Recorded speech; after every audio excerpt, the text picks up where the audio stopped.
Hello, class, and welcome to our data analysis lecture. This is still part of the nature of science. So let's dive right on in. So, first, we talked a little bit about data the other day and how this is what we collect and what we measure, and it's essentially the evidence that we obtain in our experiments. But did you know that there are two types of data? What we call quantitative data and qualitative data. So they kind of sound exact. They are kind of exactly what they sound like. Quantitative data is based on quantities.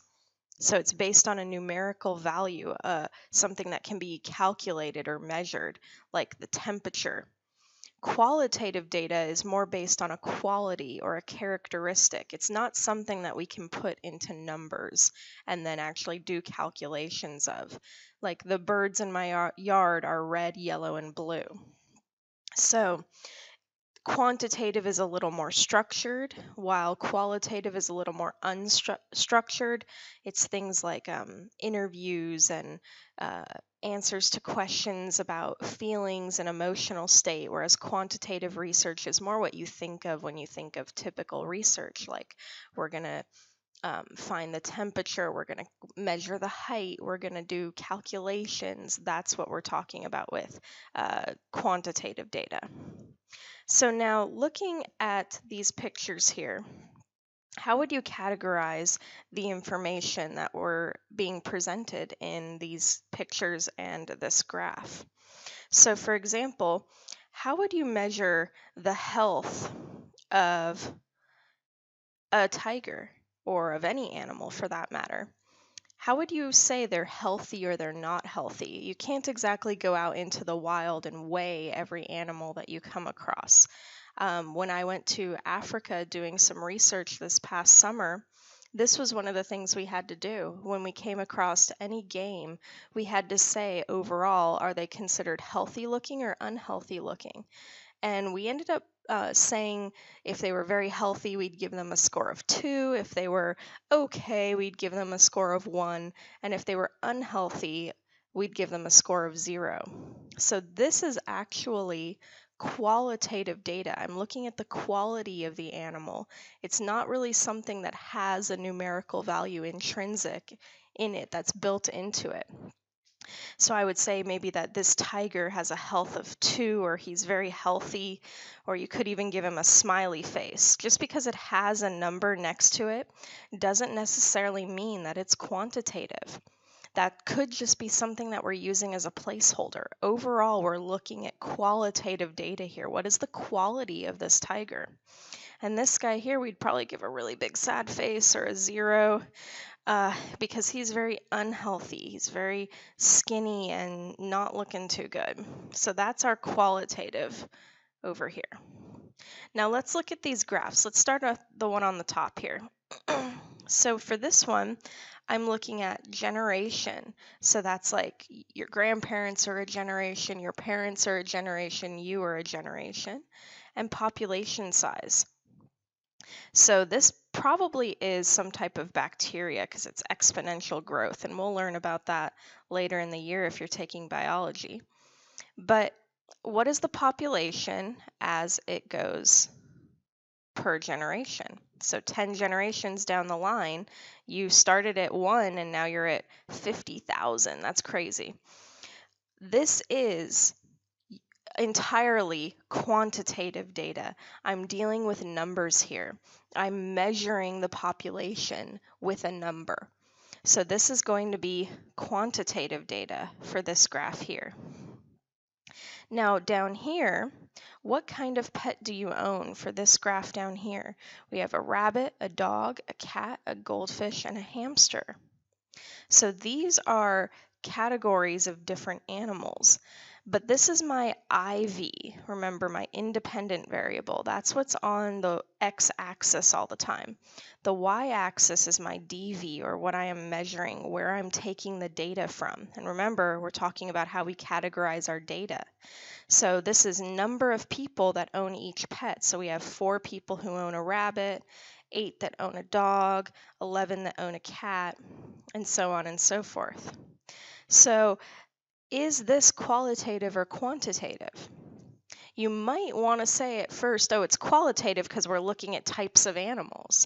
But this is my IV. What am I measuring? I'm measuring the number of people. That's going to be quantitative as well. Okay? Now, there's two different ways that we really present data. We can present them in a data table, or we can present them in graphs like I just showed you on the previous slide. It really depends on the type of data you have for which one you're going to pick. Sometimes it's even better to just explain your data with an image rather than a table or a graph.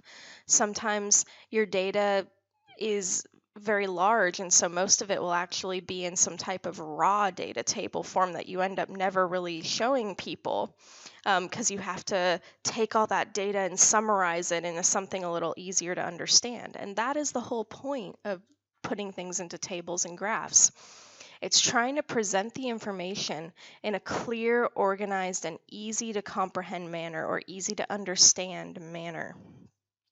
So we're really going to get into today how to build graphs and tables, and then homework is going to be how to analyze them. How do we really read what's going on in these tables and graphs? So for data tables, this is a way of representing data with rows and columns. Sometimes it can just be the summary of your data. Sometimes people put all of their data points into these. It really depends on what you're doing and what level you're at and what you want to show the people when you go to publish, or your teacher when you're going to get your grade. So it should contain the DV and the levels of the IV for each trial. Every data table also needs a title. It can be IV-DV, just like we talked about with our graphs the other day. And that's probably a really great way to start for you guys, because it makes sure that you're really explaining to the person looking at your table what is going on in your table. And you can also include more information, such as an average if you desire. A lot of times that's a really good thing to add right at the bottom. So we could add like an average here, and we can put the average plant growth in centimeters, something like that. So you fill in the table based on what you see, what you measure, what you collect during the lab.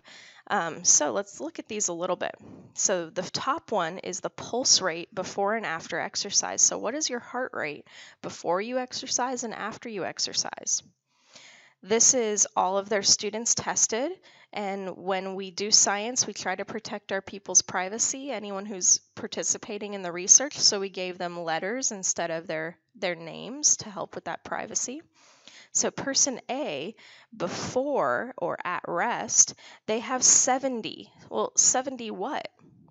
70 beats per minute at rest before they exercise. So here it's really important that you have your units on any type of graph or table that you make. Otherwise, people are going to say 70 what? 70 heartbeats, 70 breaths, what are we really talking about here? And then after exercise, they had 97 beats per minute. And then we can just look at all of the different values that we got, and in the end, maybe you want to do an average and say, oh, what was the average beats per minute for the before and after exercise, just so you get an idea of overall, what do people do overall. Now, this second table is the plant growth in soils with different pH values. So I am going to change the pH of the soil. That is my IV. And I'm going to measure how much the plant grows. That's my DV. So I can see both of them in here. And I can see all my levels of the IV, 6, 6.2, 6.4, 6, 8, 7, and 7.2. Oops, sorry about that. So those are all my different levels of the IV. Same here. The levels of the IV are my students being tested. So I have 1, 2, 3, 4, 5 levels of my IV. So that's how you build up a data table. So let's do one on our own now. So we did an experiment to determine the average monthly temperature of your hometown over the course of a year. Your independent variable was the months of the year, and your dependent variable was the temperature in degrees Celsius, because we're science. We always like to use the metric system. We don't like to use American units, for lack of a better word. Below is the raw data that we collected. So let's create a data table to organize this data. So we have months, and we have the temperature, the average temperature in degrees Celsius. That's going to be my unit. Now, it doesn't necessarily matter what order you put these in, but it's usually more accepted that you have the thing that you're changing, the IV, coming first, and the thing that you're measuring coming after. It just makes a little bit more sense when you're reading. So in this case, we have January, and it was 17.2 degrees Celsius. So the reason why we put the units up here is so that way I don't have to sit here and write degrees Celsius every single time that I'm filling out this data table. It kind of eliminates that need. So let's continue doing this. February was 18.9. March is 21.7. April is 24.4. And so on and so forth. So I'm only going to do one or two more of these because I think you guys get the point. But isn't this much easier to see the data than this jumbled mess over here? This doesn't really make sense. You really have to sit there and, okay, what are they measuring? What does it mean? Whereas here, I tell you right away what's going on. Now, once I am all done, I probably want to add a title to this. So this is going to be the average monthly temperature. Sorry guys, keep hitting the wrong button. Monthly temperature in Santa Clarita. Or you can say average temperature, or I'm sorry, months of the year versus average temperature, whatever you want to say, that makes sense. So when we're reading a data table, just as we did before, we're looking at what's my IV, what's my DV, what's my title, and then just an overall view of what the data is showing us. So here it's study time versus grades. So my IV is going to be the study time. That's what I'm going to change. I'm going to study 1 hour or 2 hours or 3 hours. And the grade is what I'm going to measure as a result. It's going to be my DV. So the levels of the IV in this case are students. They're all studying a different number of hours. Actually the levels of IV in this one are going to be the hours we study. They just happen to correspond with a student. So each student is studying a different number of hours. You may have some overlap like you see here for Kim and Lori, but this person is obviously looking at overall what did this group of people do. So this kind of acts as like a reinforcing data point, something to really prove your data. You know, more trials is always better. This one we have the breathing rates of goldfish. So we have our trials and the water temperature. So the water temperature is actually going to be my IV. See what I mean? How sometimes the title can be misleading. The breathing rate of goldfish, when? How does that relate to water temperature? So a better title for this may be water temperature versus goldfish breathing rate. So they measured how much the fish breathed at all these different temperatures in degrees Celsius. This one's about room temperature right here. And this one's almost freezing. This one's probably like 34 degrees Fahrenheit or something like that. It's really cold. And we saw how many times this goldfish breathed, then this one, and this one. This would be a great table to have an average. Now, the one thing though, breathing rate and trial, they didn't really explain here, what is my breathing rate? Is it breaths per minute? Is it breaths period, number of breaths that they measured. What exactly are they measuring here? We don't know. So they need to have their units on there. That's why it's so important to put your units on whatever you're doing. Just like over here, grade. Obviously, we're going to assume it's out of 100 and that this is the percentage. But we can't really assume that because they never put that anywhere. This could be, for all we know, 84 out of 50, and the kid got a lot of extra credit. So it's really important that you put your units somewhere.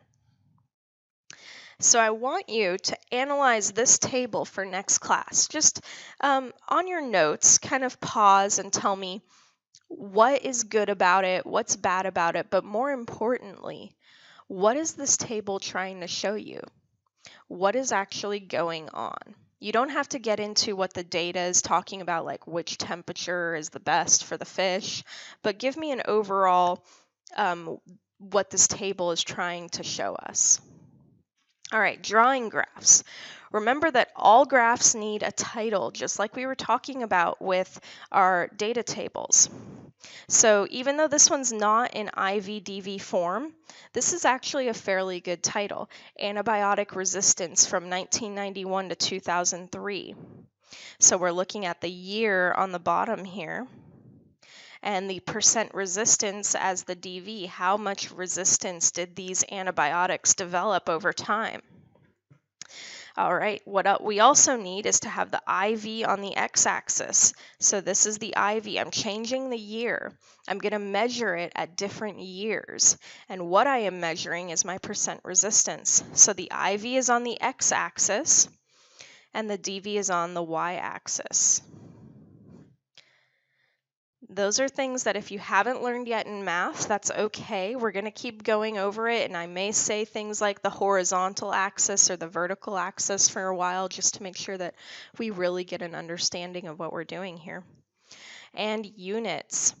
This one technically has units. The year, it's implied that it's the year on the calendar, but resistance is technically what we're measuring, and the unit is the percent. So this is 30% resistant, 25% resistant. Now, sometimes your graphs can get kind of complicated. We're not going to get there quite so soon in the year. Maybe we'll get there towards the end of the year. But this graph has a legend or a key that's telling me what all the colors mean. This blue line is for penicillin. This red line is for an antibiotic called erythromycin. The green one is amoxicillin. You probably have heard of some of these when you go to the doctor and you're sick. They might give you some of these. So sometimes you might need things like legends or color coding your lines, anything like that to help make it a lot easier for your reader to understand what you're talking about. Now, let's practice drawing a graph on our own. So we did an experiment to find the average monthly temperatures in Santa Clarita in degrees Celsius. Now let's put it into a graph. So I need my y-axis, my x-axis, and what I'm going to do, just because I like to get it over with, or sometimes I forget to put a title on my graphs, I'm going to write a title right now. And this is the average monthly temperature in Santa Clarita, California. Okay, so title is done. It's a little messy, but it gets the point across in degrees Celsius. Now, what did we say was the IV and what was the DV for this particular experiment? Well, we are changing the month that we are measuring it in. So the month was my IV, and what I am measuring as a result is the average monthly temperature. My DV is the temperature. So remember, our IV goes on our x-axis or our horizontal axis. So this is going to be month. Our DV goes on the y-axis or the vertical axis. So this is going to be temperature in degrees Celsius. So we could have January, February, March, April, May, June, July, August, September, October, November, December. Now, normally you want all of these to be equally spaced, so you'd probably want to use graph paper, or if you know how to make a graph on the computer, that's great too. I won't really ever make you guys do that. So try to make sure these are evenly spaced when you are working on your own. Now the temperature, looks like we have a high temperature around 35 and the lowest temperature looks to be about 17. So that's where my range is really going to have to go. So I can have 5, 10, 15, 20, 25, 30, 35. So that can be my range. Notice I spaced them all with the same amount. They're all 5 degrees apart. That's pretty important. Otherwise, you're going to be messing with the scale of your graph, and that's not really going to make a lot of sense when someone's trying to read it. So we've got 17, we've got 18, we've got 21, 24, 26, June was 31, July was 35 at the very highest. August was a little bit lower than that. September was 32. October 27. November 22. And December back down to 17. And then what you do is you just collect or connect all your lines. Oop. I don't know why it keeps doing that. All right. And there we go. That is our graph for our data that we went from raw data to a graph. All right, let's move on. So analyzing graphs can be pretty hard, and this is part of what you're going to be doing for homework tonight. You have a handout that's going to be really going over this for you. There is an easy way to learn how to interpret graphs, and it's called the Identify and Interpret, or I2 strategy. So let's kind of do that together now. Step 1 is identify. You're going to write what I see comments to identify what you're seeing in this graph. So you can draw a line here, an arrow, and write what I see. And literally just tell me what you see in the graph. I see a dip in owl nest numbers. Owl nest. You could say what I see a spike in owl nest numbers. You can draw something here and say that you see the highest number of owl nests. Basically, you're really just looking at it and identifying interesting things that are going on. Now, be concise. You're not trying to analyze or explain what you see. Like, I'm not saying maybe that there wasn't enough food for all the owls here, so they had a decrease in population. You are literally just telling me, oh, the population went pretty low right there. That's all I need to say. Step 2 is where you talk about a little more of what it means. Still not necessarily in such a large context to really go crazy. But underneath your what I see comment, so I had a what I see comment and I wrote something there. I'm also going to write a what it means comment underneath. So what it means is the owls made fewer nests in 2003. That's all you have to say. And then you can do that for all of your what I see comments. So wherever you wrote a what I see comment, you want to write a what it means comment underneath. Do not try to interpret the whole graph, just the point that you were talking about, where your arrow is pointing to. So I don't want to say overall what's happening here. That's not the point of this. And why are we doing all this? We're doing all of it to make a caption or like a little tiny blurb about this graph. So we bring it all together by writing that caption, and we start with a topic sentence that describes what the graph is showing overall. So that's why we didn't do it in the first two steps. So overall, you can say something like from 1998, usually this is done on the side or underneath the graph, but I don't have as much room. From 1998 to 2012, the number of barn owl nests increased from 40 to about 100 nests. And that's how you would start. That's your topic sentence. Now you're going to take all of your what I see and what it means comments and make sentences after this.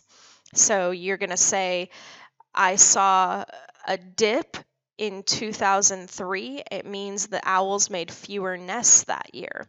And you're going to make a little paragraph. And this paragraph is going to analyze overall what the graph means and what each important part that you noticed means. You're going to read a handout that's going to go over this a little bit more. So what I want you guys to do now is to pick one of these graphs and try to analyze it on your own as part of your notes. So this is what I'm going to do here. I'm going to say, Earth Science, I want you to look at this one. Biology, I want you to look at this one. And chemistry, I want you to do both of them. Yeah, I know it sucks to be you guys, but you are the older kids and you can do it. I believe in you. So Earth Science, just analyze this graph. Bio, just analyze this one. Chemistry, analyze both. And nobody has to do this one. Woohoo! Now, when do you use a bar graph and when do you use a line graph? Because they are not the same thing. Line graphs, what they do is they show a continuous trend. So even if a data point is not there, you are showing where the result would be if you were to measure it at that point. So this is 4 a.m. and 6 a.m. over here. So somewhere in the middle here is 5 a.m. They didn't measure the time at 5 a.m. because they don't have a data point for it. But time and temperature are one of those things that we can assume if I were to measure at 5 a.m., the temperature would fall on that line. If I were to measure at 7 a.m., it would fall here on the line at 9 a.m.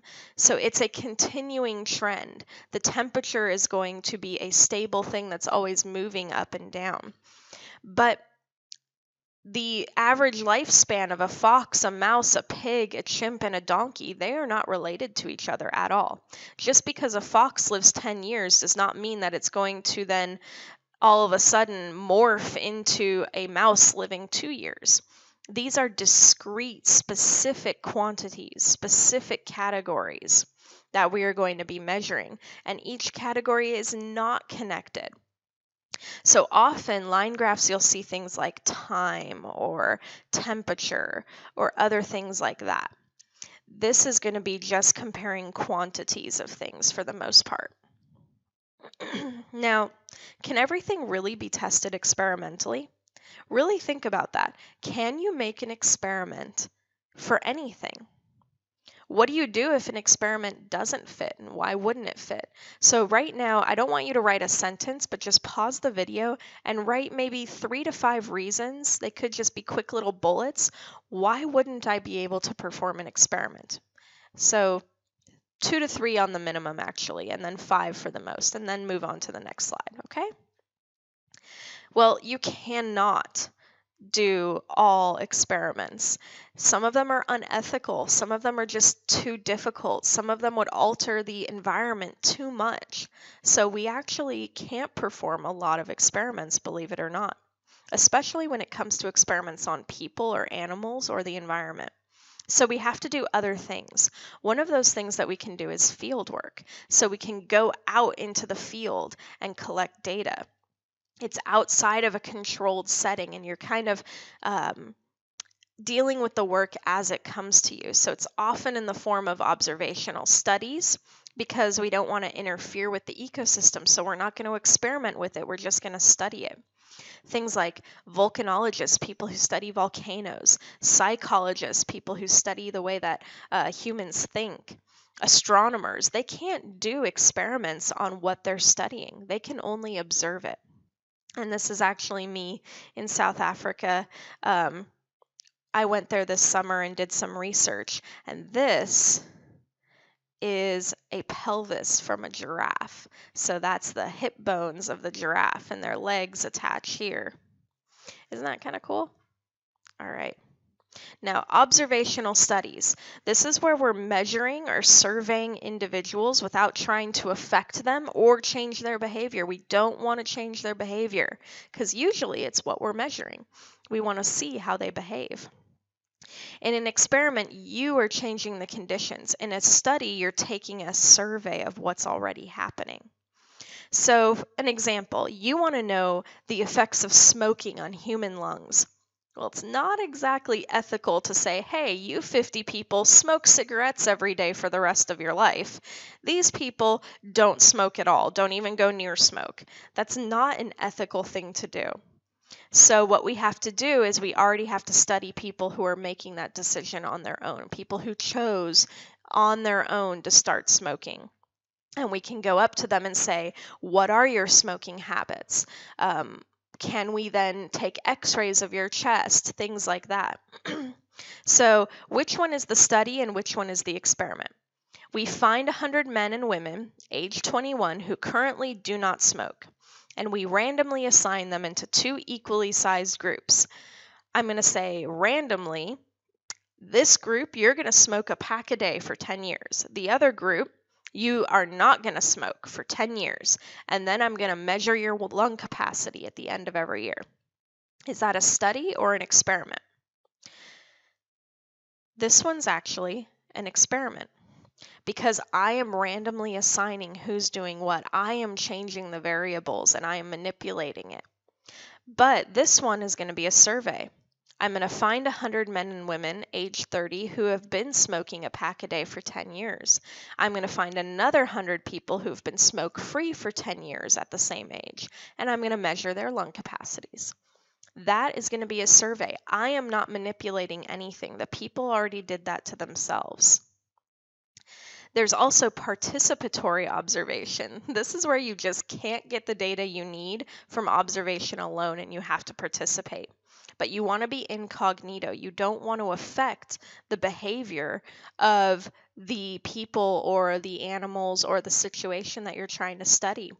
It's often used by sociologists and anthropologists, especially way back in the day, and they used it to study isolated people groups or native groups like tribes that had never been exposed to Westerners at all. Now, the problem is, just you being there is going to affect their behavior. Look at this kid. Do you think that these pigeons are going to respond the same exact way if the kid was there or not there? Probably not. This kid is probably going to come in and be lumbering around and it's going to scare the pigeons off. Well, having a white guy in the middle of your tribe that you've never seen before with clothes you've never seen before and technology you've never seen before, that's going to affect these people's behavior. Not only that, it's going to affect the scientist's behavior as well. Sometimes the scientists can become really attached, and we call that going native, where they become so involved in the natives that they're studying that they lose their perspective. They lose that that unbiased attitude that they started off with. So a con of this one, a downside, is that you're often biased, and you need the information from behind the scenes as well, not just when you're talking to people, and you can't exactly get that. Your being there is always going to be affecting their behavior. Another type of study that we could do is a case study. So this allows you to study a particular situation in depth without focusing on getting a large amount of data. Most of our experiments and our studies, we're looking for large amounts of data. We want to get all of those trials done because it's going to help us normalize our results. That's great, but you can't always do that.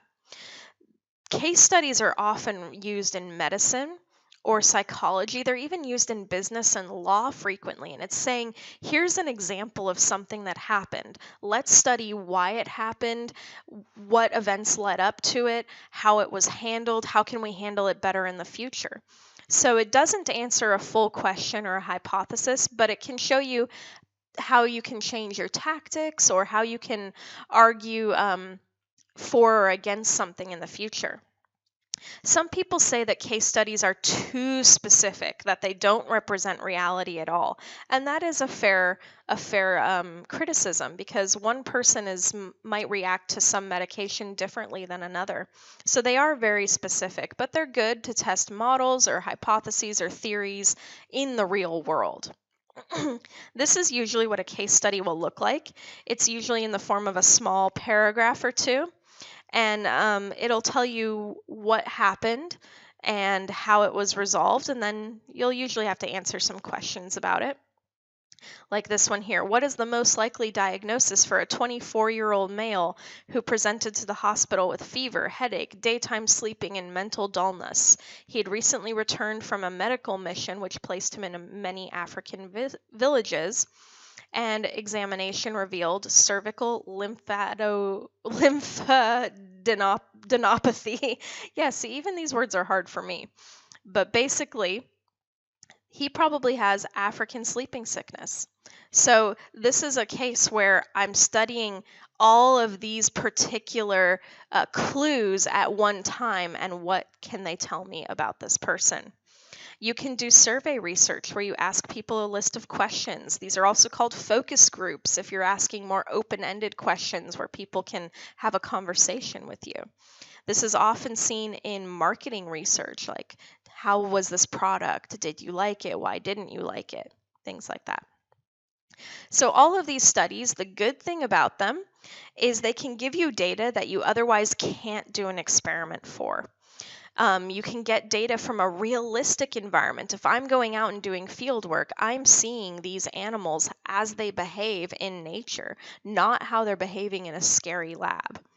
It's easy to have many studies going at once, so you can get a lot of data going. But their cons, they can't be sure that the variable you're interested in is being caused by what you think it's being caused by. There's no controlled variables here, or constant variables. So we don't know what variable, what IV is causing your DV to change. So it's a lot of question marks.